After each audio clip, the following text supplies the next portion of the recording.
আজ তোমাদের জন্য নিয়ে হাজির বাঙালির ট্র্যাডিশনাল রেসিপি কাতলা ভাপা, যা গরমের দিনের জন্য একদম পারফেক্ট।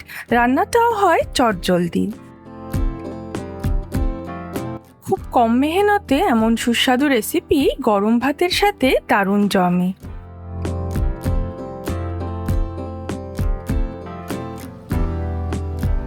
কাতলা ভাপার জন্য একটু বড় মাছ হলে ভালো হয়। মাছের পিসগুলো ধুয়ে মাছের 2 পিঠে পরিমাণ মতো নুন আর হলুদ মাখিয়ে নেব।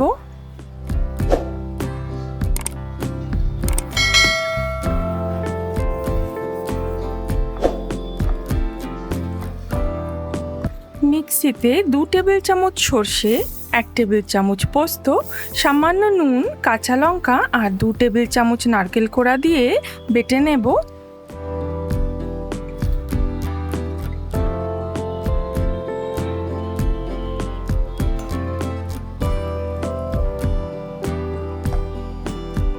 সর্ষে বাটাটা মাখার সময় কয়েকটা গন্ধরাজ লেবুর পাতা ছিঁড়ে দিলে স্বাদটা খুব ভালো হয়।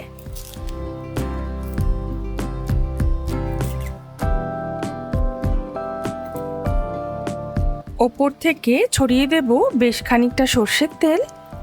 সর্ষের তেলের সাথে মশলাটা খুব ভালো করে মাছের গায়ে মাখিয়ে নেব।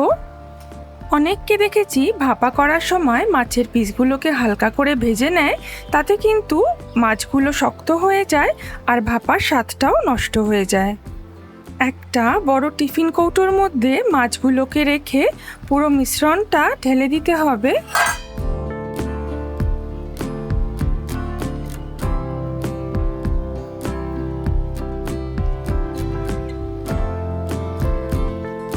দিয়ে দেব বেশ খানিকটা চিড়ে রাখা কাঁচা লঙ্কা।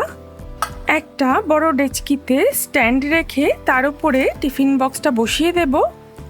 সাইড থেকে খুব আস্তে করে গরম জল দিয়ে দেব একদম স্ট্যান্ড অবধি। খেয়াল রেখো টিফিন বক্সটা যেন ডুবে না যায়। ডেচকিটা ঢাকা চাপা দিয়ে রান্না করতে হবে একদম অল্প আঁচে, মোটামুটি 20 থেকে 25 মিনিটের মতো।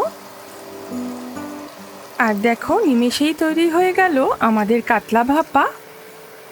স্বাদটাকে আরও এনহ্যান্স করার জন্য যদি ছড়িয়ে দাও ওপর থেকে আম তেল, তাহলে তো আর কথাই নেই।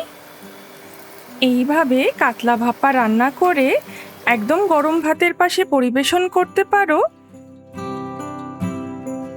খুব কম সময়ে আর কম মেহনতে দারুণ সুন্দর কাতলা ভাপা আমাদের রেডি। পরিবেশন করতে পারো গরম ভাতের পাশে।